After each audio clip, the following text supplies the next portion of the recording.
Glenn Dennis picked up the phone on a Tuesday afternoon in July 1947, and the voice on the other end of the line asked him something that would hollow out the next 34 years of his life.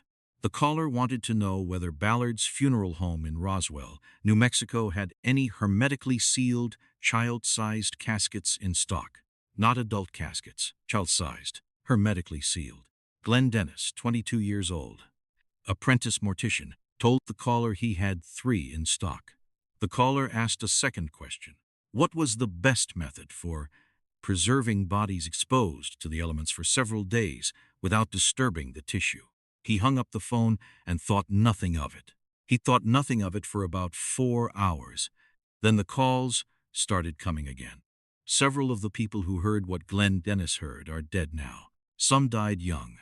Some died quietly, after years of recanting statements they had originally made with absolute certainty. One of them died before she could sign the affidavit she had been preparing.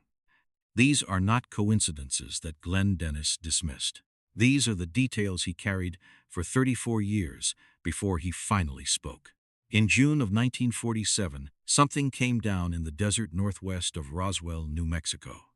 The United States Army Air Force, home of the 509th Bomb Group, the only nuclear-capable air unit in the world at that time, issued a press release on July 8, 1947, stating that personnel had recovered a flying disc. The Roswell Daily Record ran that headline on its front page. It was one of the most extraordinary official admissions in American military history. It lasted less than 24 hours. By the following morning, General Roger Ramey of the 8th Air Force was standing in front of a camera in Fort Worth, Texas, holding pieces of what he described as a weather balloon and a radar reflector, telling reporters the whole thing had been a misunderstanding. The flying disc was a balloon. The story was over. The official record was corrected. Case closed. Except the case was not closed for Glenn Dennis. And it was not closed for the nurse he met at the base hospital 2 days after those phone calls. And it was not closed for the rancher who found the debris field. And it was not closed for the base intelligence officer who filed the original report. Glenn Dennis was born in 1926 in Roswell, New Mexico. He was, by every measurable standard, an ordinary young man from an ordinary American town. By 1947, he was working as a mortician's assistant and occasional ambulance driver for Ballard's funeral home, which held the contract to provide mortuary services to Roswell Army Air Field. He was a young mortician with a service contract, and that service contract put him in the wrong place at exactly the right moment to see something. The United States government spent the next several decades insisting he had not seen. Dennis was not a man given to fantasy. The people who knew him in Roswell in 1947 described him consistently as grounded, practical, quietly religious. The phone calls came on July 8, 1947, the same day the Army Air Force issued its press release.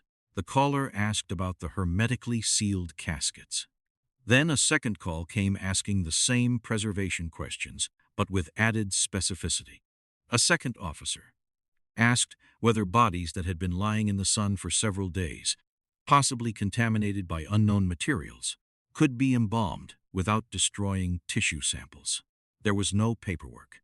There was no follow-up request, no formal procurement order, no trace of either conversation in the Ballard's funeral home records.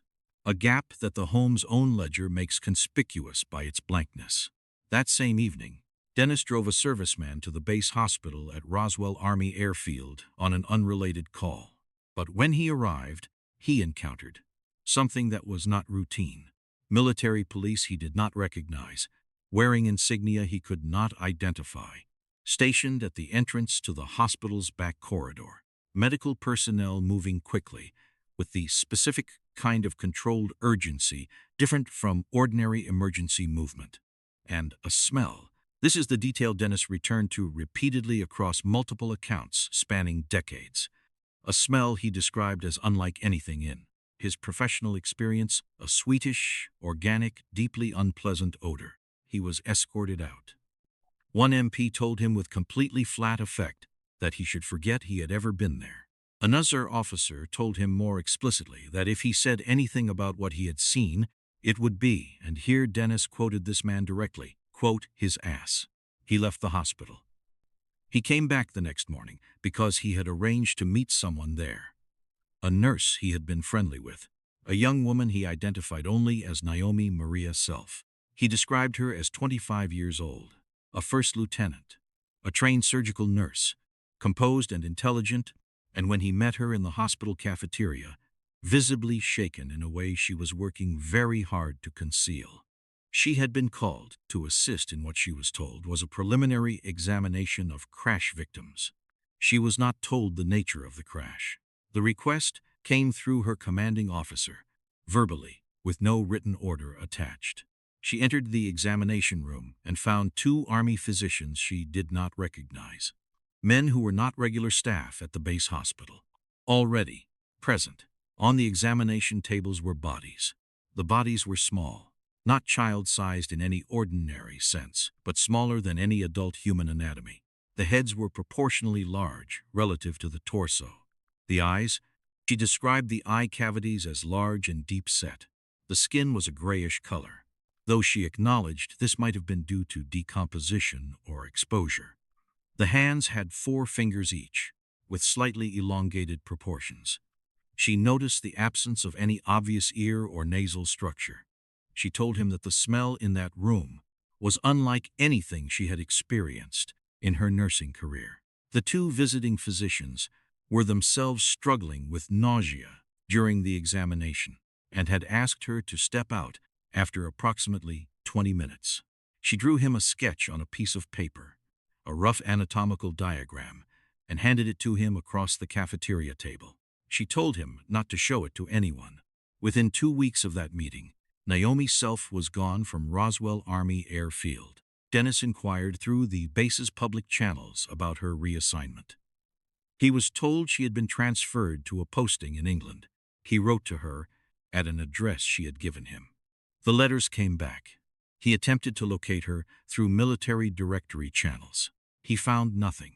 He attempted, years later, to locate her service record. There was no record of a First Lieutenant Naomi Maria Self having ever served at Roswell Army Airfield.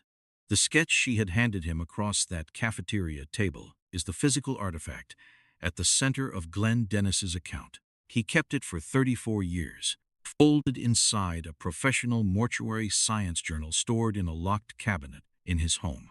He showed it to Stanton Friedman during their recorded interview in 1978. He described it to researchers from the Fund for UFO Research who interviewed him again in 1989. The sketch itself has never been publicly produced. There is a room at what was Roswell Army Airfield, now the Roswell Industrial Center, specifically the building that housed the original base hospital in 1947. The building still stands. There are sections of that facility continuously locked since at least the 1970s. The specific rooms at the end of the North Corridor, the rooms Dennis described as the source of the smell that evening, are sealed. The lock mechanisms on those doors are not consistent with the other security hardware in the building. They are newer. They are heavier. If you visit the Roswell Industrial Center today, you can stand in front of those doors. The locks are there. The doors do not open. Glenn Dennis gave his most comprehensive account in a series of interviews conducted between 1978 and 1980. He was 52 years old in 1978. He had spent 31 years saying almost nothing about what he had seen and heard. He had done so not because he doubted his own memory, but because he had seen what happened to people who talked. He watched Mac Brazel, the rancher who found the debris field, give interviews to reporters and then go completely silent. Mac Brazel was held at the base for approximately 7 days following the initial press release. He was not free to leave. When released, he had recanted his original account. Neighbors who had spoken to Brazel in the days before his detention described a man who had been visibly excited by his find. The man who emerged from the base after a week was closed on the subject in a way that felt qualitatively different from simple discretion. Next, he watched Jesse Marcel, the base intelligence officer who had personally handled the recovered debris, spend the following decades in careful public silence before beginning to speak again only in his final years.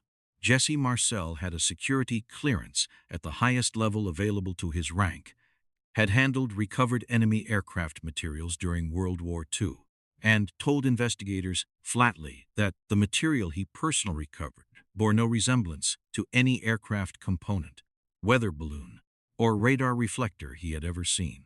Marcel described holding in his hands material with hieroglyphic-like markings along the inner surface of one beam-like element, material the size of his hand that weighed almost nothing and could be crumpled and would return slowly to its original shape.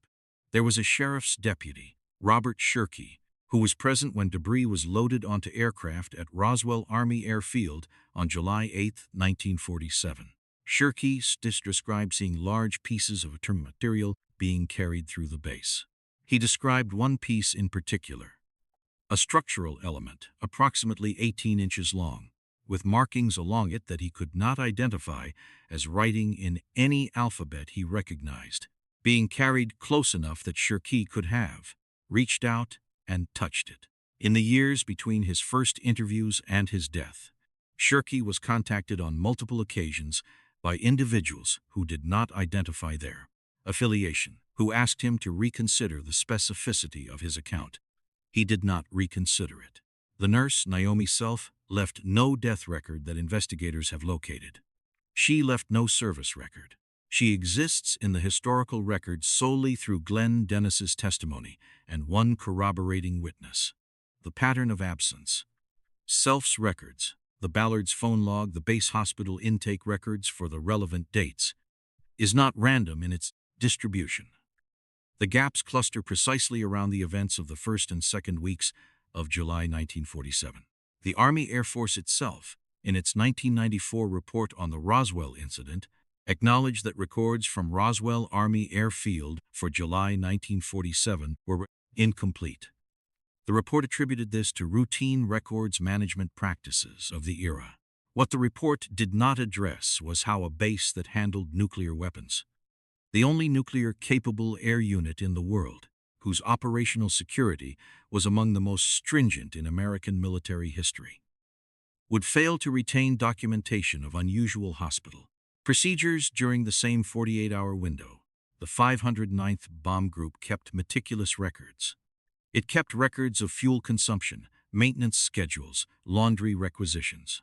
The absence of records from July 7th through July 10th in specific categories is not a function of an era's records management practices. Glenn Dennis gave his last extended interview in the spring of 1981. He was 55 years old. He had been diagnosed with a condition he did not publicly specify, and investigators described him as a man who understood he was in the final phase of his life. He did not add new elements. He did not embellish. He remained consistent, down to the specific phrasing, on the details that had been consistent across every account since he began speaking. The smell in the corridor, the MPs with unknown insignia, the nurse's sketch on government notepaper, the warning from the unnamed officer. He said he had spent 34 years wondering what the right thing to do was. He said he had watched people who talked get silenced, and people who stayed silent get forgotten. He said he believed that what had come down in the desert northwest of Roswell in July of 1947 was not from this earth, and that the government of the United States had known this and had made a decision that the public would not be told. He said that decision had been maintained through the active concealment of evidence and the active management of witnesses for every year since. He said he didn't know if that decision had been the right one. What was his call? The one act of professional and personal integrity available to him was to say what he had seen before he no longer could.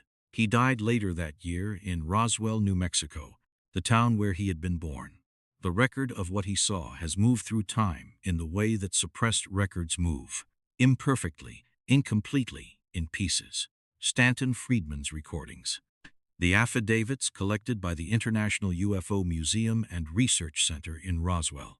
The documents collected by Kevin Randall and Donald Schmidt during their investigation, which includes cross-referenced witness accounts, placing Glenn Dennis's timeline in alignment with independent accounts from other base personnel.